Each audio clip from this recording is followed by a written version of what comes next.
Welcome to the Terrible Podcast with your hosts from SteelersDepot.com, where you can find all your latest and greatest Steelers news. It's Dave Bryan and Alex Kozora, always lit, talking Steelers. And now, here's Dave and Alex.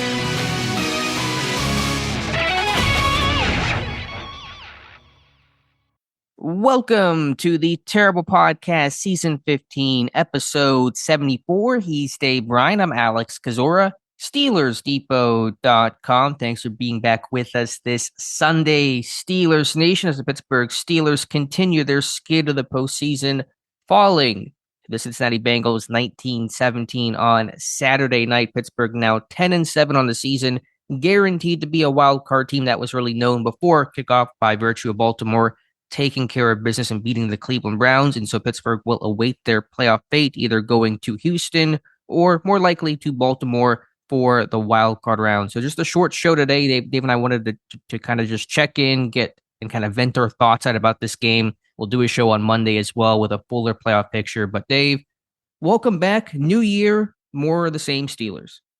Yeah, Happy New Year. And back to you, Alex. And we're done. You sure you sure flipped the switch there. That's pretty good from turning on sounding like you've been up for about 6 hours and ready to analyze and bushy tail and I know otherwise, but it's all inactive. As soon as we end, my head's hitting the desk. I'm going back to sleep. I hear you. Gloom, despair, and agony on me. I'm going to spare the people this morning. I'll give them that quick little line right there. Oh, where to start with this? They were given every opportunity to win this ball game. Felt fortunate for them to be where they were at, even at halftime in this game.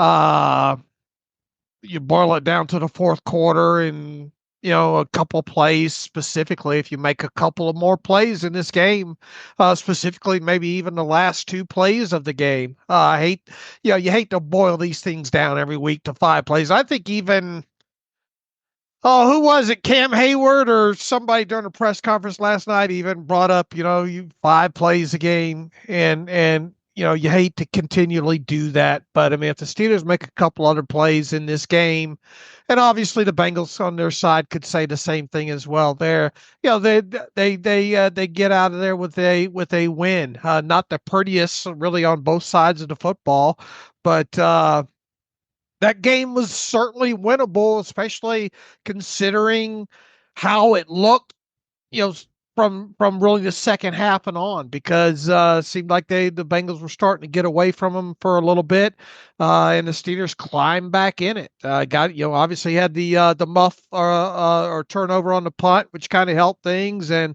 the Bengals kind of just let them march down on one of those touchdowns there. But all right, all that out of the way, this is a 10-7 team right now. I had them going 9-8 on the season. I think you had them going 10-7. Once they hit 10 wins, though, I thought they were headed for 11 or 12 on the season, Same. but obviously didn't get there. So now we sit and wait and find out. More than likely they're going to go to Baltimore. The only way that changes is if the Raiders beat the Chargers somehow, which seems unlikely. So when we come back for the Monday show, we'll recap things. And so again, just to set the stage for what Pittsburgh has in front of them as they now have their playoff fate dictated by what happens in that Chargers-Raiders game. If the Chargers win or tie, Pittsburgh drops from the 5 seed to the 6 seed. And as you said, they will go to Baltimore, the 3 seed this weekend. If the Chargers lose to the Raiders, then Pittsburgh will remain the 5 seed. They will go to Houston for the wild card round. You expect that to be Baltimore, but we shall see. You're right, Dave.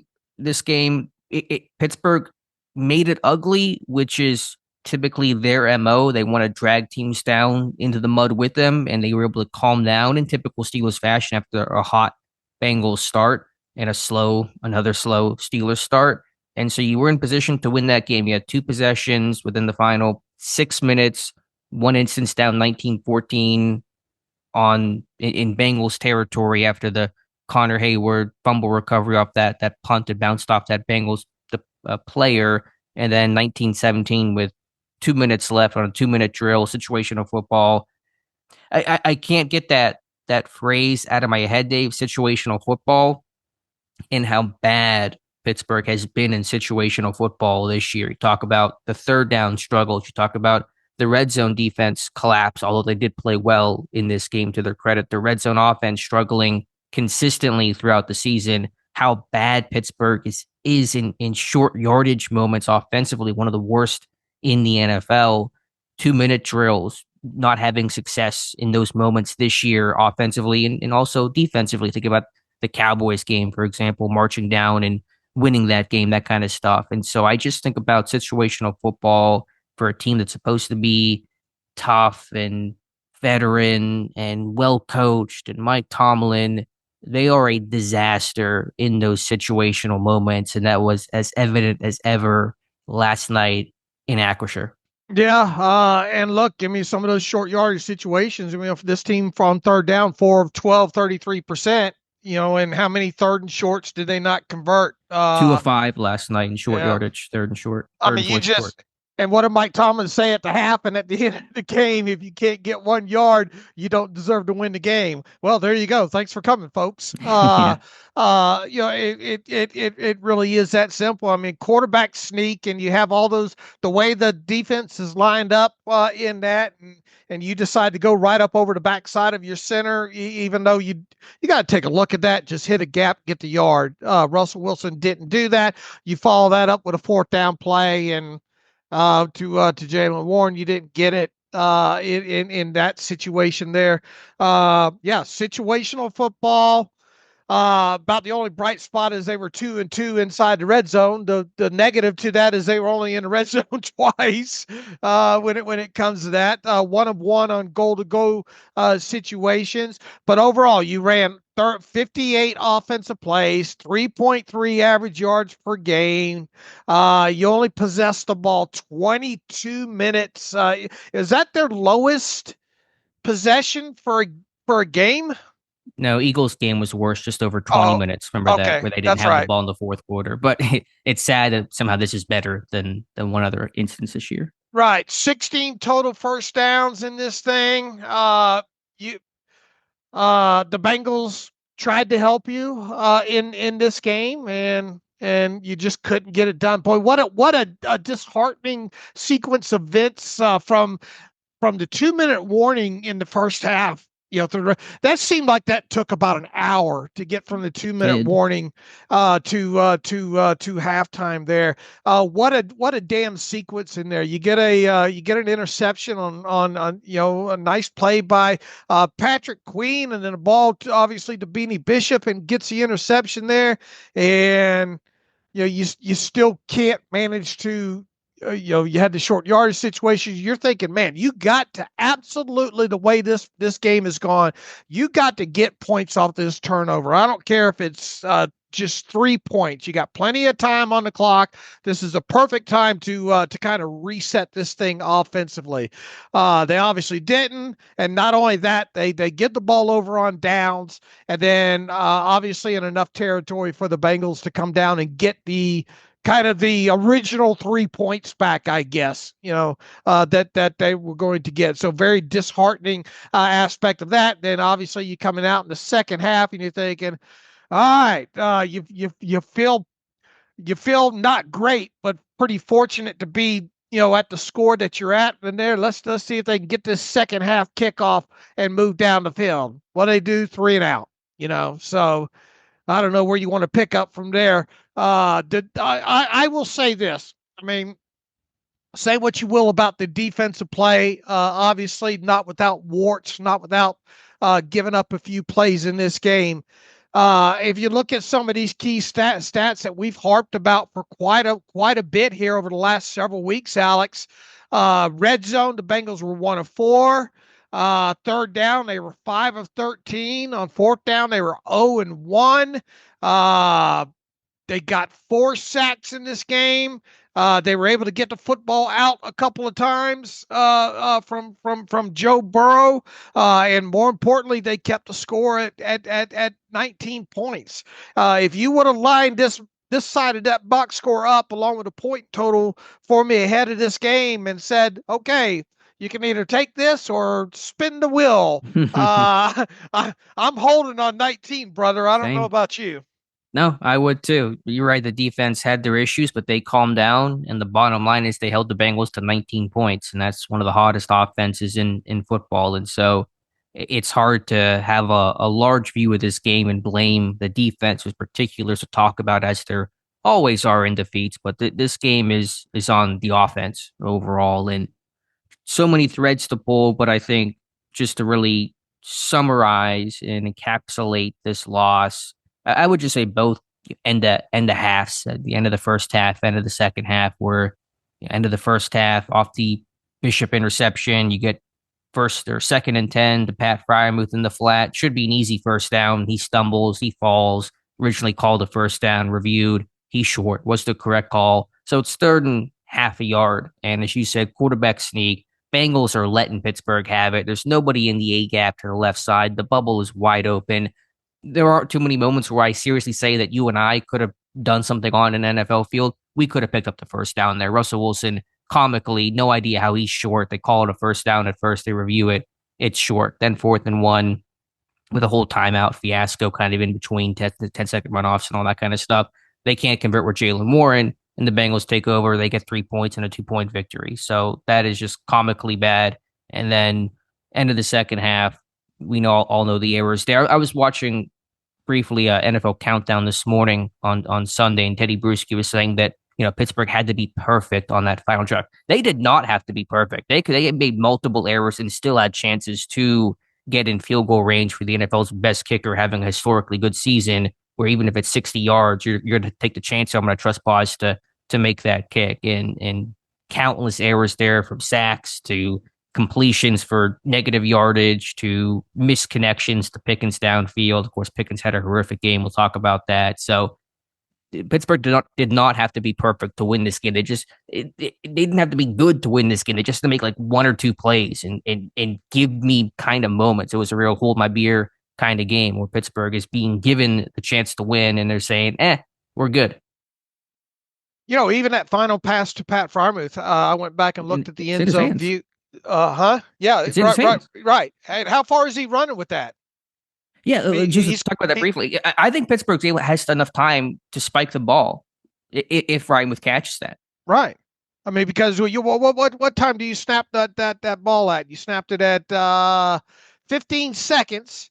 So drop back, catch it. I mean, he's not going to score on that, but the way he's cutting across and the way the other defenders are on a position on the field,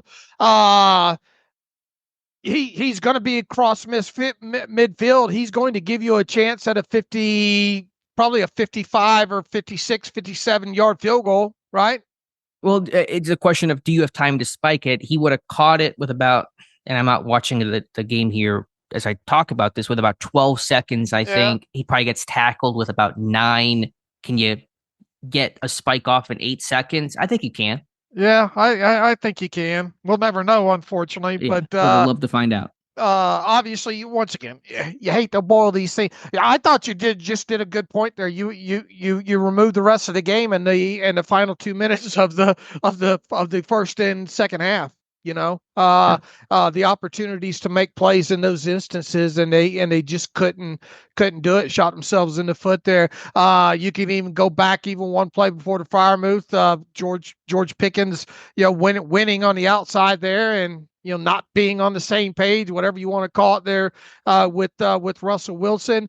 You can't talk about this game without George Pickens. 6 targets, 1 reception, 0 yards, 0 TDs, and a long of 0. Historically, I think you've got something to pull on that, don't you? Yes, according to PFR StatHead, the first player in Steelers history in targets go back to 1992. So we'll say since 1992, George Pickens is the first Steeler to have 0 yards on at least 6 targets in a game. Now, that's happened around the NFL a bunch of times. He's not unique globally, but in Steelers history, it was a historically bad performance. Three drops in this game. The one down the sideline that, probably a little bit, probably the toughest catch of the bunch there.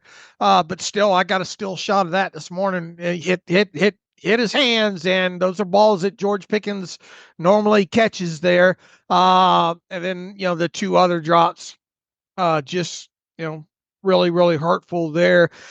His only catch came early in the game on a screen out to the out to the right side that he got 0 yards on, and nothing out of that. Now, could they have stood to try to try to get him the ball a little bit more in this game? I guess so, but he's got to catch the ones that went to him, and they were pretty impactful ones that he did not get overall there. You only had one explosive passing play in this game, a great pass from Russell Wilson to Mike Williams down the right side. Great footwork there, but that was your only explosive play. Now, on the flip side, kudos to the Steelers defense. They only gave up one explosive play, but you're in a game where the turnover battle, you're leading by one. We'll go back to the old talk stat. If you could cram on, a couple more win the explosive play game by about 2, you would think the Steelers would win that game. And technically, probably they do, because each team had one explosive play overall. The Steelers led in the turnover battle, so they were +1. So if you got one more explosive play in there, that last play of Pat Freiermuth, you probably go up +2 in the talks, and you potentially win the game in that situation there. But it's hard not to talk about this game without some of the passing by Russell Wilson, the drops obviously by George Pickens, the kind of the lack of yak, I guess, overall on the offensive side of football, and the inability of the offense to run the football. Dave, they had 91 yards after 3 quarters. I know they didn't possess the ball much. It's all of a chicken and egg kind of thing, but 91 yards after 3 quarters. I was getting like Cleveland week 10 of last year kind of vibes, where the offense was just dead in the water, and Kenny Pickett didn't go over for 100 passing yards until the final completion of the game in that loss that led to Matt Canada's firing. So, Russell Wilson had 5 completions at halftime. As you said, Pittsburgh had the ball for 22 minutes in this one. A lot of that came in the fourth quarter. I think what was our time of possession through 3 quarters of this game, Dave? Like 12 minutes, 13, probably a little more than that. I've got that somewhere I know you here. have each quarter you post the stats, so I know you can pull it. But yeah, just they had 14-10 versus 30-50. Just you're doubled up in time of possession there, which is just unacceptable.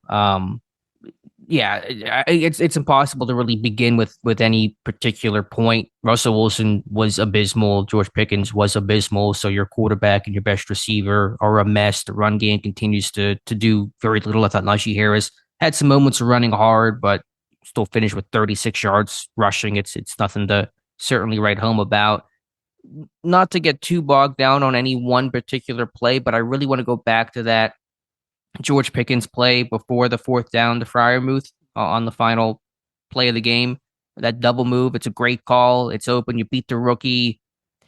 I know we probably want to see the all-22 review of it. I really want to hear some opinions from some former quarterbacks, maybe Kurt Warner, Orlovsky, etc. JT O'Sullivan will weigh in. Is that more on Pickens or is that more on Russ? My inclination was to put that on Russ for that one being too far outside shoulder, trying to make that a really tough over-the-shoulder type of catch for Pickens. But what say you, Dave? I haven't looked at it close enough. I mean, I obviously have watched the replay and all. I want to examine it a few more times. My first thought is I kind of wonder if Russ expected him to turn the other way. Okay, I just view like the corner, he's stacking the corner, but the corner's outside leverage. Throw that one inside shoulder, let Pickens make an easy catch. He can run out of bounds. Heck, he might score on that play. There's a safety over the top trying to rally, but I think if you just throw that one inside shoulder and hit him in stride instead of trying to throw that one outside shoulder, at the least, Pickens can just get out of bounds, and he probably, I think, finds the end zone on that play. Don't make that catch difficult. I don't think the placement was correct, but I do want to see it again. I'm willing to listen to other views, but again, you did not have to be perfect. You were a disaster on that drive to begin with. You just taken a sack. Russ had just scrambled for 3 yards recklessly, needlessly. All you had to do was hit that play. and you probably win the game right then and there. It is there for the taking. Pittsburgh cannot make the plays when it's there for the taking. That's been a theme of this now 4-game losing streak. Yeah, look, and once again, you boil this thing down to just a couple of plays, and regardless of who was had played the biggest part in that one to Pickens there, you got that. That's a gotta have it moment there, especially in that situation. And you make that play, you really like the chances of this team getting in field goal range at that point. Yeah, I want to look at that play a couple more times. Okay. But just to walk through that whole sequence, the whole 2-minute drive is just a master class in how to lose a game that you probably should have won. First play, pressure, Wilson throws to Harris behind the line of scrimmage, a 2-yard loss, clock is running. Second play, pressure, I think again, Wilson, it's Freiermuth inbounds for 3 yards. So you've accomplished 1 yard, taking about 50 seconds off the clock, and you're in 3rd and 9. The 3rd and 9 was the one good play, the over route to Freiermuth for 17 yards. Steelers at the 42. You need like 20 yards to get in possible Boswell range. You're not that far away. I mean, at that point, you're thinking just, you got this. For all the crap, all the issues, just get in range. Just give Boswell, having a historically good year, who just hit from 54 earlier in this game, just give him a chance. Next play, Russ scrambling for no reason. Instead of throwing the football away, you get 3 yards, you run more clock, don't use a timeout, take a sack, you lose 5 yards, now you're in 3rd and 12, 20 seconds left. That was the failed double move completion. And then 4th down, a pass for Freiermuth. A good ball from Russ goes right through Muth's hands, and that's the game. So out of that, what is that? 1, 2, 3, 4, 5, 6, 7 play sequence in that 2-minute drill. You had one good play in a gotta have it moment in situational football. Pittsburgh runs 2-minute drills all the time in training camp. That's all they preach.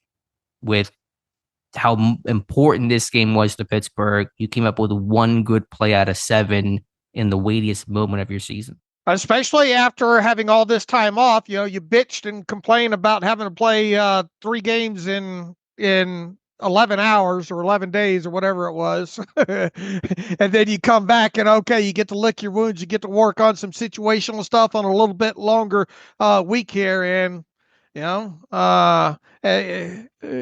that's the best that you can do. Yeah. Once again, I thought you kind of summed it up earlier in the show when you talk about the final 2 minutes of each half there. That's where the game was won and lost overall. Looking back at this point here, very disappointed they weren't able to run the ball better than what they did in this game too. And look, this is a defense that hasn't been great this year for the Bengals. And I mean, you can only bust them for one explosive play, and you only have 90 something total yards of offense through 3 quarters of football. Your total net rushing in rushing net in this was 74 yards, and 16 of that from Wilson, and 12 on it 12 of that from Wilson on one play there. And then that's the best that you can do against a front that did not have Rankins, did not have Hubbard, did not have Logan Wilson. Somebody got some explaining to do about that.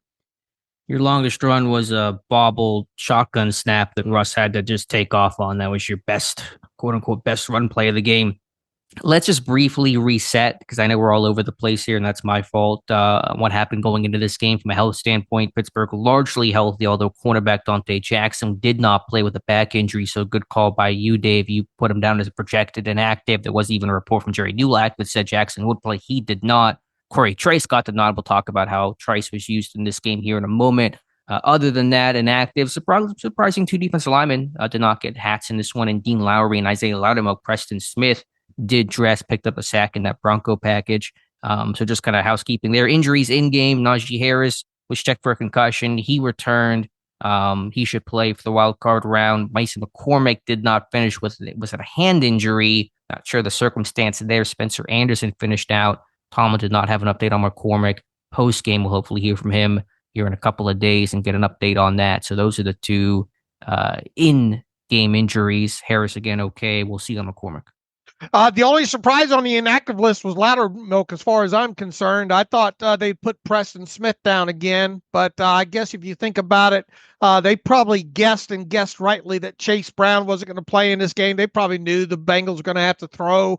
We're going to be more of a throwing team on this, so I'm guessing that's why they went with one fewer defensive lineman, decided to go with the 5 outside linebackers. Obviously, Jeremiah Moon, more special teams. He only played like 2 or 3 off defensive snaps in this game anyway. So they probably chose to keep their edge rushers fresh, dress one fewer defensive linemen overall. I kind of wondered, but we said on the show the other day, about Donte Jackson, and he started the week off the injury report, showed up on it the second practice there, and then obviously ended the week listed as questionable. And if you go back, look back at his status, his questionable status before, he ended up not playing, and then I thought, man, I'm going to end up being wrong on this when Jerry Dulac came out early in the afternoon and said, Donte Jackson's going to play. Obviously, that didn't happen. We'll talk here in a minute about Corey Trice. I'm glad Corey Trice got in the uniform, got to play a lot of snaps and all like that. But really, and plus Chase Brown. We kind of wondered whether or not he was going to go in this. He did not. That seemed to be a huge advantage ahead of this thing as well, too. We kind of wondered if he was going to go, even though Marius Mims dressed. Did he even start this one? No, Cody Ford started. Yeah. So they. And then you look at the stats obviously don't tell the whole story on this, but if you go looking at the full regular NFL traditional stat sheet from this game, TJ Watt did not show up on it. Yeah, he had 1 sack taken off, and so that was negated by a Corey Trice hold. I thought Watt made some plays, got some good pressure in this game, but obviously it's not reflected in the stat sheet. Let's just start with the start of the game, and let's take it with the Steelers offense. It was slow the entire game. It's not like it really got a whole lot better, but continued slow starts from Pittsburgh, 3 and out on the first possession day. Pittsburgh did not score an offensive touchdown on their opening possession the entire 2024 season. They did not score points in their final 7 possessions, opening drive possessions of the year. They went 3 and out on their final 5 and 8 for the entire season. Since 2001, as far back as the data is tracked, it's only the second time Pittsburgh has gone in an entire season without an opening drive touchdown. 2019, the other, of course, that was the Mason Rudolph, Duck Hodges year. And so Pittsburgh's slow starts continued. I know Mike Tomlin will say they are not defined by slow starts, but I sure would like at least even a lukewarm start for once, just to try that on for size. Yeah, I just like tap water temperature maybe at this point. Yeah, I disagree with him. Starts can make a difference in this thing, give you fluidity, give you confidence moving on into games. We talked about it all season. We talked about even, okay, you can't give me open and drive points. How about some first quarter touchdowns? And there were just 3 of those all season, Alex, and that's just not enough there overall when you talk about the starts of this thing. So yeah, I mean, very, very disappointing start once again. You get what you have, 1 possession in the first quarter, one complete possession, and you go 3 and out. Your second possession, at least you got 13 plays out of one of the longer. Didn't that tie for the longest touchdown drive of the year? It did, yes. So you go 13 plays on that, and you're aided by a couple of obviously pass interference penalties, but you were able to move the football a little bit in that. You get down there and score on a Najee Harris touchdown there. From there on out, you had 3 more possessions the rest of the first half. You go 3 and out on the next one. Turn it over no, you got that coming off of getting it on downs because you got the stop there, but you ended up punting, going 3 and out. Your next one was the one right before the half that we talked about, where you faced a 3rd and short and a 4th and short. You picked up neither of them, turning over on the downs, and then your 5th possession of the game was an in and a half situation with 16 seconds left. I think he got sacked on that one. Yeah, that one was just the last play, but that summed up the half there of Russ getting sacked on that final play. Sacked 4 times in this game. Pittsburgh sacked, was it 49 times the entire year? Let me double check that. I think that's what the number came in at. So they did keep it under 50 technically at 49. Remember, that was my preseason goal. I said keep it under 50. They did, but just barely at 49. Dave, during this losing streak, Pittsburgh outscored 40-3 in the first quarter. Pittsburgh scored 48 first quarter points the entire season. That's less than 3 per game. And so, yes, touchdowns would have been nice, but even points became fleeting. There were moments early in the season, midway through the year, where Pittsburgh, obviously, again, not scoring opening drive touchdowns, but they were moving the football. They were getting field goals, and at the lowest level of consolation prize, they were occasionally getting some first downs, at least flipping the field. By the end of the year, they were not doing that at all. It was just 3-and-outs and punts and sacks, and this one continued that trend. Yeah, your best drive, obviously, of the second half was that 9 play, and at that point, I think tweeted at the time, I wouldn't be surprised if the Bengals just do their best to try to keep a lid on this thing, give the stuff underneath, and as the Steelers were able to nickel and dime, it was great play design on the touchdown. To Freiermuth there. I guess quarters coverage there, and decent route by Van Jefferson to occupy that side to allow Freiermuth to get open there. But I obviously not enough. You got to move the football a lot better than you did in the second half, and then to come out in the second half, like I said, you're already fortunate enough to how many touchdowns on the opening possession of the second half does this team even have? Good question. I do not know. Would be difficult for me to pull up on the fly. I'd have to probably manually click through each game. You have to go through the game books probably, but yeah, I'm going to just take a wild stab and say not many. Yeah, not enough. And how many times have we talked about, okay, get the ball in the second half, make a statement, start get some rhythm there. So, not even opening game possessions, but opening possessions of the second half. You got to have those starts coming out of the locker room each time. They've got to be better than that.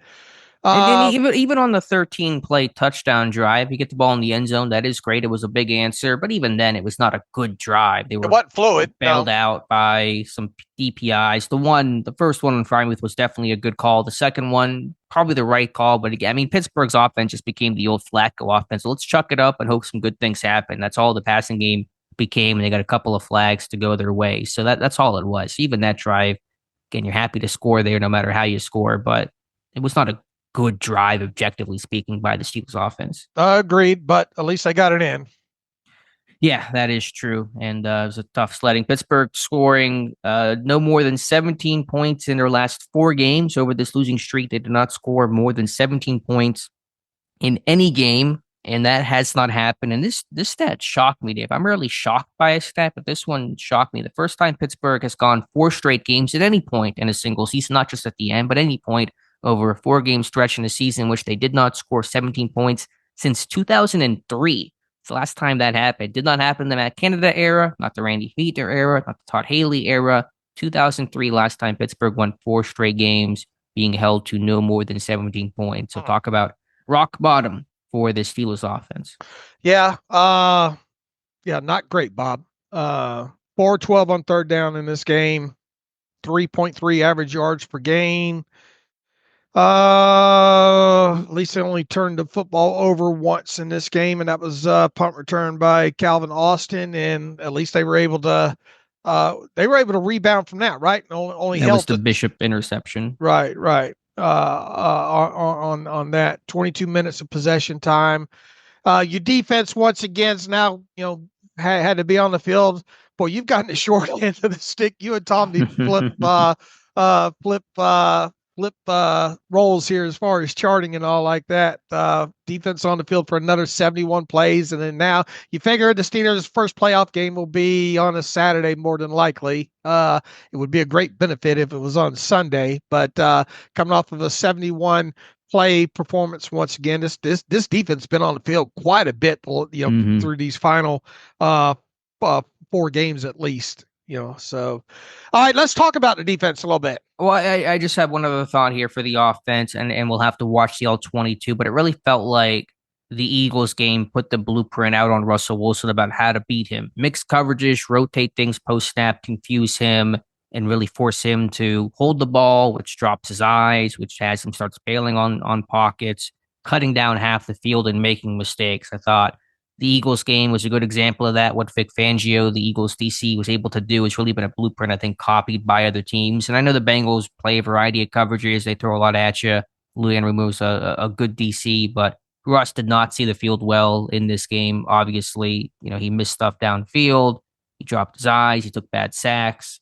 The O-line didn't help. Dan Moore got cooked by Trey Hendrickson, who's now the NFL, clear sack leader, could be a DPOY candidate. So, Moore has had moments this year where he's played better, but facing those top end guys and Myles Garrett and Hendrickson did a good job in the first matchup, I guess. But this one, was just toasted the entire way. But yeah, I think the blueprints out there on Russ on how to beat him. You just mix coverages, create different pictures post snap, and you really slow him in this offense to a screeching halt. Yeah, you look back at these final four games against tougher, quote unquote, tougher teams, and say what you will about the Bengals, but they should have at least one or two more wins than they have this season. Now look, now their defense obviously hasn't been great. And here's the thing: once again, you look at what the Bengals had on the defensive side of the football here. They did not have Sam Hubbard. Obviously, they were weak up the middle due to injuries this year. I put on my keys, and there's so many different ways you could have gone with keys to the game. You could have like 15 keys of the game on this one, but and not be wrong on any of them. But you had Trey Hendrickson was their guy that gets after the quarterback. You go down the list after getting past him and his sack total.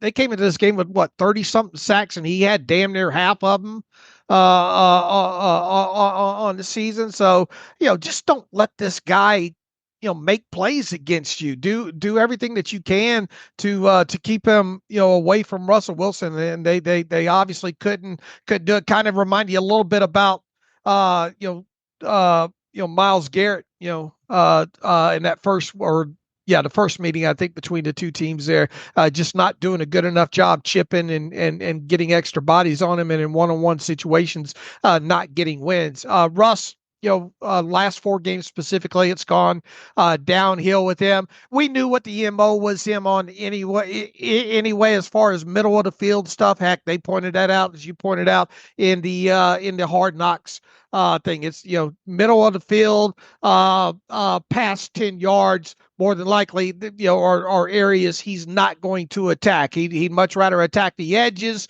both short, do the dump offs underneath, and then take his shots on the moon balls, either much deeper down the field or outside or right around the numbers there. So he has kind of more prominently in these last four games been bailing out of some cleaner stuff, not stepping up into those pockets. What are two of the things that we talked about, Alex, coming into this season here when it comes to the Steelers? We want to see them get into the playoffs. Not only that, win a playoff game. Second, can they figure out the quarterback position? Can we have a clear answer on the direction of the quarterback position? For a while there, it looks like maybe we had a clear direction on that, but the final four games here has really muddied that up really bad. And then obviously we'll find out next week if they're able to win a playoff game. It's a great point by you. There's a good chance Pittsburgh's going to go 0 for 2 in that box checking category, win a playoff game and have good definition for their quarterback of the future. It's the first time, and I know emotions are hot here, but watching that game where I sat there and said, yeah, maybe Russ is out to got to bring back for 2025. We'll have an off season, a couple of months to discuss that before free agency opens up in March, but it'll be the biggest, most immediate question for Pittsburgh to answer as they look towards the new season whenever that occurs, potentially a week from today. So yeah, Russ skidding like this team to the finish line. Even some of the checkdowns that he took against the Bengals game, that first matchup, we took a profit and they played loose cover too. Didn't do it this time. So nothing obviously working for him or this passing game. I can't help but think I'm sitting here trying to roll through my head Russell Wilson's 2024 season. Quick rewind in my head, and all I could come up with it. What's that meme of that girl drinking that? What's that? Not Zambuca. Zambuca's a liquor. Was it kombucha? Kombucha or whatever it is, right? Where she's making all those faces. She's going, well, no, shakes her head. Then, well, maybe, and it feels like, we'll have plenty of time to fully digest this here, maybe sooner rather than later. Hopefully not. But it feels like that's the reaction that you get. Well, yeah, you just, that's where you're at with Russ, and you really didn't want to. You're hoping not to be in that position. Yeah, it's just not clear definition we were hoping for. And if you have those questions about a quarterback, you want to pay that guy whatever the money is, 30 million per year, 35, 25, I don't care what the number is, whatever the number is. Do you want to pay that guy if you're having that kind of bitter reaction to evaluating his play? Well, we said, let's let this thing play out. And there is at least one more game at this point. So he'd really have to turn things around, blister the Ravens, and maybe even one more after that at this point. But you look at this division, man, we're going down a rabbit hole here, but I don't know how you can't right now. You look at this division, Lamar Jackson's he's not going anywhere for a little bit. And that guy's become a better passer on top of it, really in sync with even, and the weapons that he has right now and his ability to scramble and make plays and, just a different kind of quarterback play that he's really kind of mastered at this point. And then you flip over and you look at a team like Joe Burrow, the Bengals would be I don't know how they do, and you can always find a way to do it, but they would be absolutely stupid to let T. Higgins out of that building during the offseason. They better figure out a way. If they can figure out a way to keep T. Higgins and Jamar Chase in that building this offseason, that would be the wisest thing. Then just dump all your draft picks on defense and offensive line or what have you there. Because if you keep those three together, they're going to be a very hard team. And what I'm getting at here is Joe Burrow's more than arrived in the NFL, right? You got two quarterbacks right now in this division, and you're still wondering about what your quarterback situation is going to be. Sums it up well. Two guys that aren't going anywhere. Lamar could win another MVP. Burrow played at an MVP level this year. Had the Bengals won one or two more games, he'd be squarely on a conversation with Lamar and with Josh Allen. So, yeah, points well taken there. The division not going to get any easier going forward, facing that kind of quarterback play. Couple other odds and ends for the Steelers offense. Tight end Pat Freiermuth ends as Pittsburgh's receiving leader in receptions, the first Steelers tight end to lead the team in catches since Heath Miller in 2012. Freiermuth, the fifth Steelers tight end to ever do that throughout franchise history. I know there was 1 3rd and short on that throw to Van Jefferson where it got knocked away. We got to have better play calls than that. Arthur Smith not stressing defenses in those short yardage type of moments, and that is super frustrating. That's an ongoing theme. And I know he only plays a couple of snaps, but he always seems to play the snaps at the worst time. Cordero Patterson getting 8 snaps in this game. A little bit of that because of Najee Harris is missing some time. But using him instead of Jalen Warren on that one run, and then a third down play, Patterson in the pass protect, he gets called for holding. How are you not using Jalen Warren in those moments? He is your third down back. He is your best pass protector. He's run well overall. Why is Patterson getting any play? It's like gratuitous nudity in some movies. You got to have gratuitous. Can have a little Cordero Patterson. Yeah. We're obligated to try to make this movie better by having some unneeded gratuitous nudity. It's like your grandma being nude or something because it's something no one wants to see. Nobody's asking for this. Yeah, it's almost like they're obligated in the contract to Cordell. You know what? We've reached a point in the game, and Cordell Patterson has not had his touch yet. You Mm-hmm. know, well, we've joked about it a couple of times during this season. There, I mean, it's one thing if you got both your running backs banged up out of the game or something like that, but and look, I had been the biggest detractor of Cordell Patterson right after he was drafted and yada yada, and he's had a nice career. He's obviously done things that I didn't think he'd be able to do in this league, but yeah, you hit on it. Yeah, there's no reason for him to have a touch in that situation. Yeah, I don't know how. I mean, Ward had Then not he been got a carrying the holding ball. call. I mean, not that it mattered. I mean, it mattered, but it didn't matter. Deep ball to Mike Williams, and Cordell gets a holding penalty in his few snaps. Yeah, he's not your pass protector overall. I mean that was a sequence off the fumble recovery off the punt. I mean, Warren was out there. He wasn't touching the ball a lot. I think Harris might have been. I don't know if Harris was back at that point or not. It was right around then. Either way, his sequence of plays. He had a carry for a yard. Russ gets sacked on a second down. Throws incomplete on third down. Patterson called for holding. Pittsburgh does at least get a field goal out of it, but just the principle of the matter. Patterson, you're not leaning on your best guys in weighty moments with 4 minutes left in the game, down by five. You got to play your best guys. They got to push through some fatigue. That's how the NFL goes this time of year in Pittsburgh. Not doing that. Right, exactly. All right, All we right. need to talk about Yeah, defense. defense here. Pittsburgh is a slow start. Joe Burrow carving the Steelers up early, completed his first 12 passes. Pittsburgh settled down. They did get good situational stops. And so that was, critical.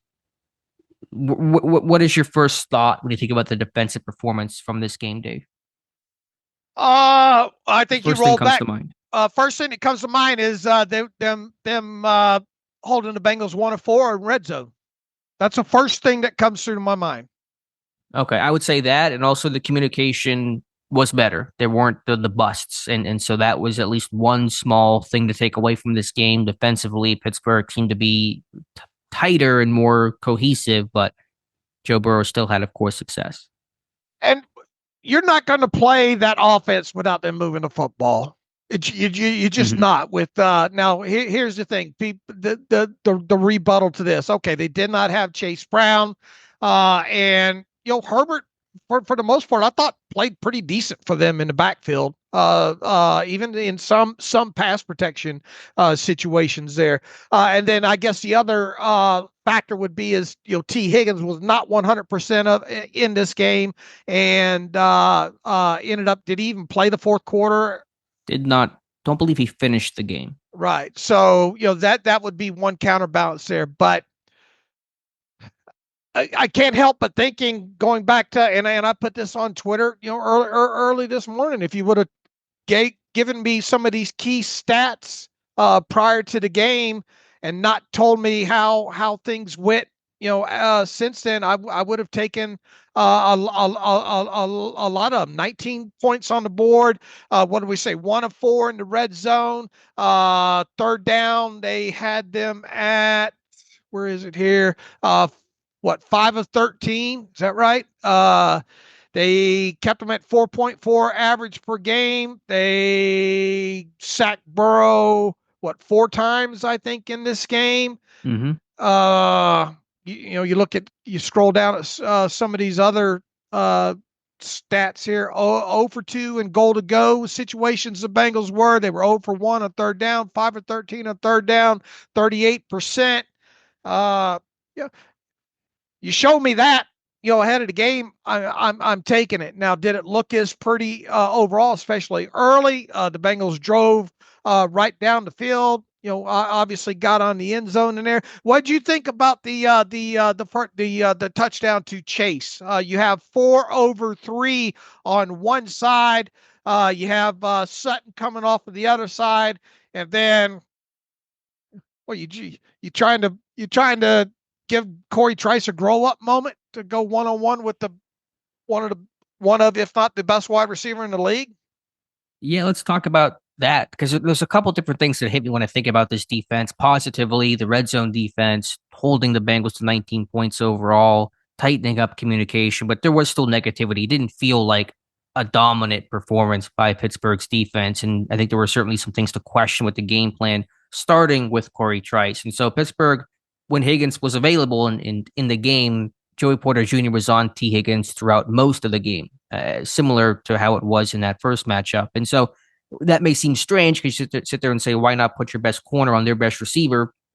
What one idea of coverage is, and this kind of goes back to a Belichick principle, is okay, you take your top corner, take your number one corner, put them on the opposition's number two receiver, and then for the number one receiver, you double him with your second corner and somebody else. So the quarterback either has to throw to his number two receiver versus your number one corner, or throw to his number one receiver while he's doubled. And so that's the idea behind it. It has worked.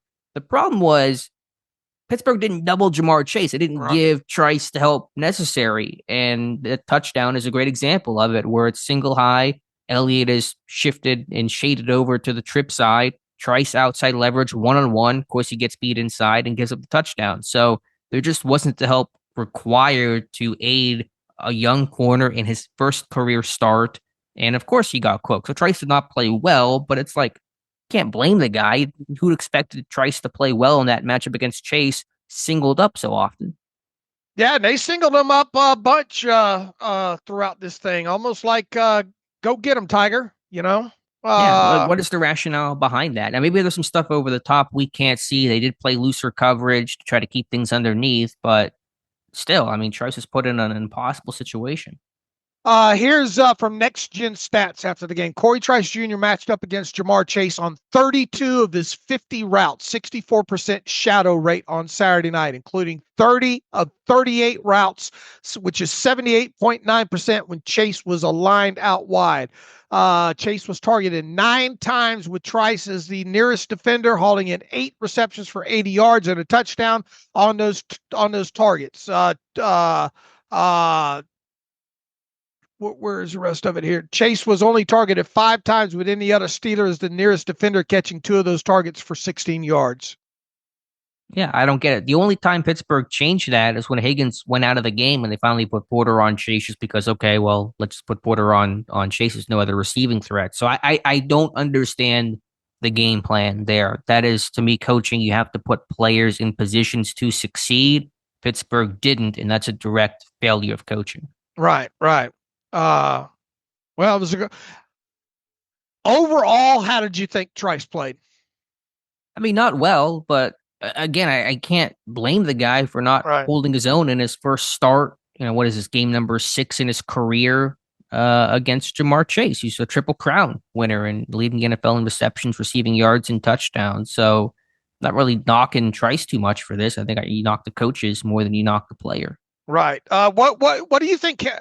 What was your thoughts on the touchdown? Just schematically, why you singling them up on the backside over there? Is that what your conclusion is?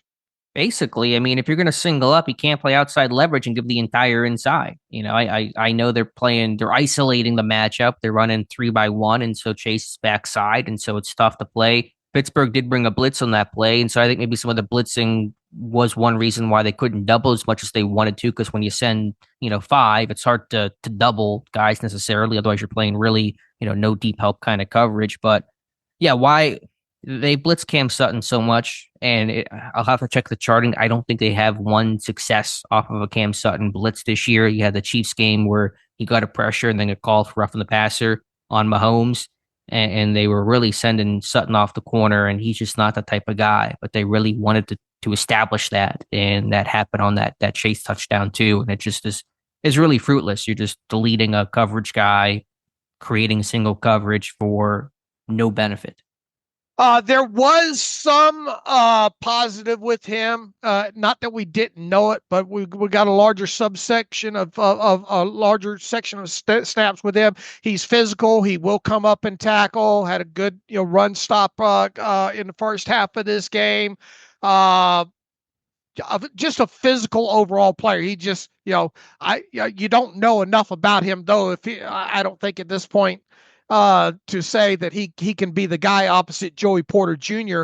Moving forward. They definitely damn sure try to find out by putting him on Jamar Chase so much in this game.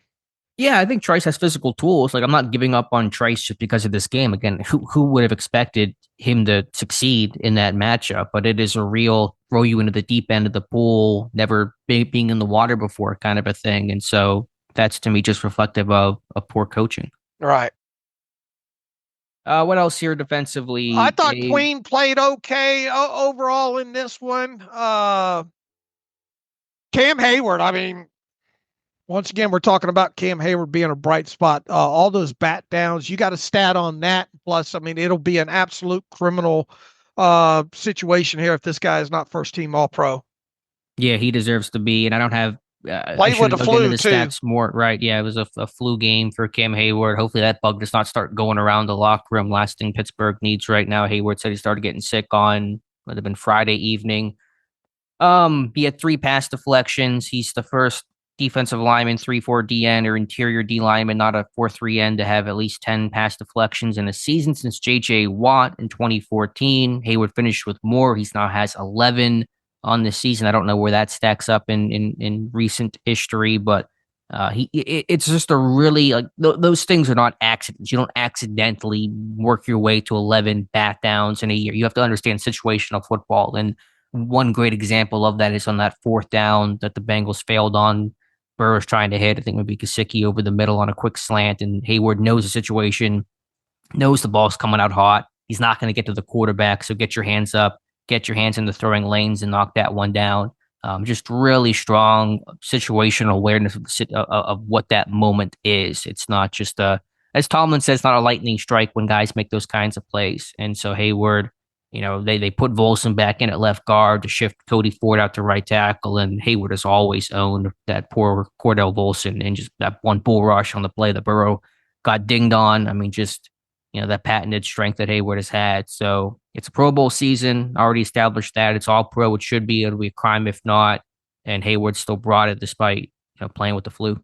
Yeah, he definitely has been a huge bright spot on the defensive side of football there. According to PFF, Joe Burrow was excellent in must-win situation in hostile territory, finishing 37 of 46 for 277 passing yards, 1 touchdown, and 1 interception, recording an impressive 93% adjusted completion percentage and a 2.44 second average time to throw. So, ball was getting out fairly quick overall, where he was obviously getting into most of his troubles when they were able to get him. And we talked about this, get him into situations where he's either, trying to bail the pocket backwards or hold on to the football. And that's when they were, able to get to him. But how many, we also said too, you could get into these games with the Bengals where you sack Joe Burrow 4 or 5 times in a game. It's not enough. You got to get that football away from him overall. So Hayward was, I thought Hayward played well.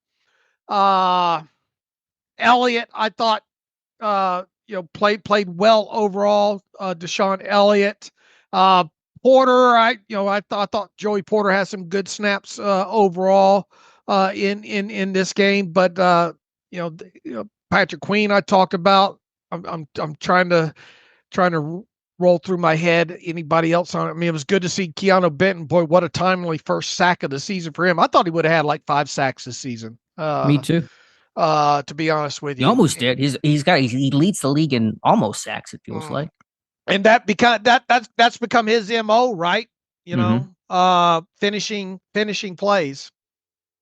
Yeah, but it was good for him to get that sack at a crucial moment too, in that 2-minute situation where the game really was on the line in that moment. Patrick Queen picking up his first sack too. I did think some of the heavier pressures Pittsburgh sent had an effect in this game. It's when they were having the most success against Burrows, when they were sending 6 and they were sending both inside backers and not allowing escape lanes and all that kind of stuff. Yeah, you said 2.44 seconds on Burrow. That'd be among the fastest in football. You talked about just seasonal time to throw averages. He was sitting at 2.72 going into this game. About the fastest quarterbacks, Jane Daniels is around 2.4 seconds. And Mahomes, I think, was a similar stat too. I think he had his fastest release of the season against Pittsburgh in Week 17. So that's the MO: get the ball out quick. Quick game.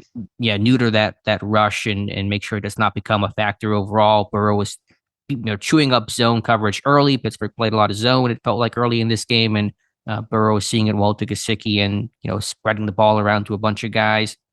And so while you did keep a lid on things, you played well, you tightened up in the red zone. Those are positives. Burrow still was efficient. He completed 80.4% of his passes, Dave. That is a Steelers record against Pittsburgh by a quarterback with 40 or more attempts. No quarterback has ever completed that kind of rate against Pittsburgh. It's the fourth best of any quarterback with at least 30 attempts against Pittsburgh. The leader in that stat remains one Russell Wilson, who completed 82% of his passes in 2019 against Pittsburgh as a member of the Seattle Seahawks. So Burrow, I would say, one of his most efficient games. I would say Burrow had one of the most efficient games a quarterback has had against Pittsburgh in recent memory, even though the numbers overall beyond that weren't super gaudy. He felt pretty in control of this game. At what damn time did you deep dive that one? About 3 a.m. last night. Damn. Yeah. Okay. 80%. Look, Joe Burrow's good. How about that? Breaking news. And it boils down to, once again, you hold that offense the way they did in the red zone, keep them 19 points on the scoreboard. You got to win those games against the Bengals. You're not gonna get many opportunities as long in the near future with Joe Burrow, where you're doing that on third down, you're doing that in the red zone, and you're doing that, more importantly, on the scoreboard, and you don't win the game, and you should have. Yeah, you gave up 31 the last time, the pick six not counting against Pittsburgh's defense. Obviously, give up 19 this time. You were in position to win this game, and you didn't. And Pittsburgh normally wins these games. They normally win close games, one possession games. It's been Tomlin's, I think, one of his most impressive stats throughout his entire tenure. Best record in one possession games, highest winning percentage, but did not get it done in this one. The complementary football, I think you touched on this really well over this losing streak, Dave. As Pittsburgh, when they were 10-3, they were playing great complementary football. It's been the opposite of that, where defense makes a play, offense can't, or vice versa. And special teams not really stepping up either. Thought that was a pretty messy performance. You did have the Boswell field goal, had the Hayward fumble recovery, but you had two long kick returns run back on you. You had a drop punt by Corliss Waitman that luckily was not disastrous, but still ugly moment there. You had the Austin fumble, which obviously was costly, even though it ultimately didn't create points for the Bengals. Just too many errors on special teams down the stretch. They have got to play the way this year's team's built.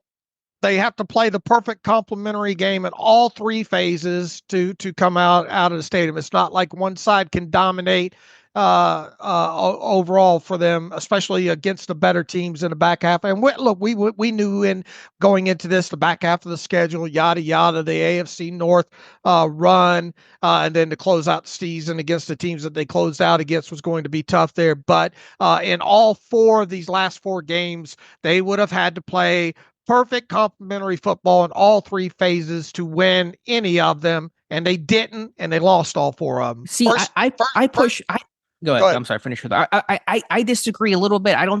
They did not have to play perfect. They were in position to win this game without even coming close to perfect or even playing good football overall. And they're just one or two, hit a completion to Frymouth, hit a deep ball to Pickens, whatever the case is. Well, that would have been the offense, complementing the defense, right, in the last two, basically the final two possessions there. Right, but not perfect. It wouldn't have been a perfect complementary football because it still doesn't overshadow everything else. Even the Ravens game, you get down early, you climb back 17-17, you made it a game, and you fall apart there. Just so many unforced errors, so many mistakes, so many blunders by Pittsburgh, can't get out of their own way kind of stuff, where they have their chances and they're blowing coverages, not in this game, but the ones before it, and they're not making those routine plays or dropping passes. They're just not focused.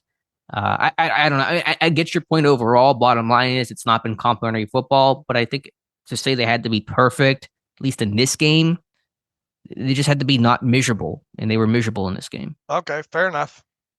One other thought defensively, and again, it's hard to blame the defense for losing this game. I don't generally, blame them. There are issues, of course, but I just thought they have not been a physical enough team during this losing streak. And even in this game, they weren't dominating the trenches the way that they're capable of doing. there was that one run by Khalil Herbert where it's like, I don't know, second and short or maybe third and short, and Herbert runs into, I think, Queen and Elliott, or Queen and somebody else, and he pushes the pile forward. The pile was falling forward consistently in this game. He picked up a first down on that play, which should have been been short by a yard, turns into a first down.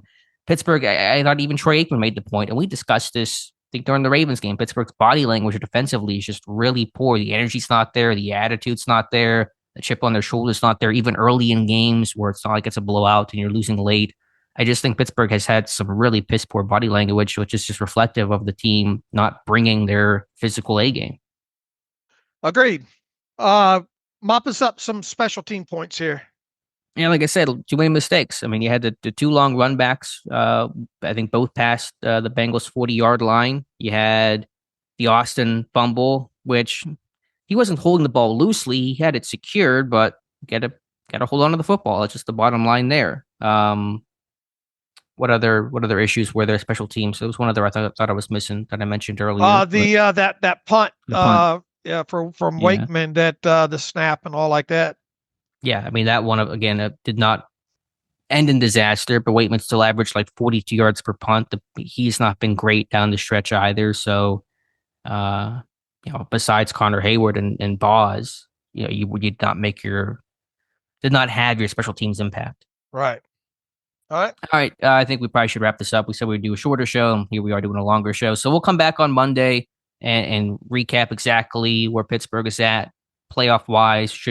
Obviously know the opponent, should know the day and time, all that kind of stuff, and talk about this game some more. But losing 4 straight, the one little piece of hope I can give you, and we mentioned this on the last show, was the last 10-win team to lose the final 4 games or more of the regular season were the 1986 New York Jets. They lost their final 5. They actually had a pretty similar arc as the Steelers. They went 10-1 to start the year. There was a bunch of Super Bowl chatter. The Jets are going to make the Super Bowl. It's going to be an all New York Super Bowl. That was when the Giants were riding high too. The Giants ended up making the Super Bowl that year. So it'd be New York Jets versus Giants. That was the headline. The Jets fell apart. They lost their final 5 games, all by more than one possession, all by double digits. They go into the playoffs. They turn things around. They blow out the Chiefs 35-15. They win the wild card round.